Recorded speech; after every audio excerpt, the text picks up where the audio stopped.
So yesterday got away from me. I was doing a day in life and I just had meeting after meeting after meeting and didn't get to follow up on some things. So I'm making up for that today. The meeting that I had yesterday helping a teacher come up with some strategies and things like that did leave me with some homework.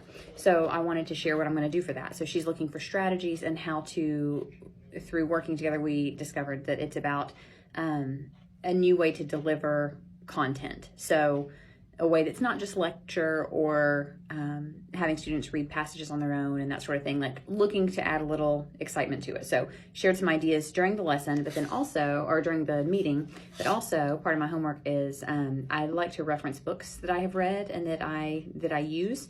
And so High Impact Instruction by Jim Knight is a helpful tool that breaks down, there's a part of this that is just about instruction.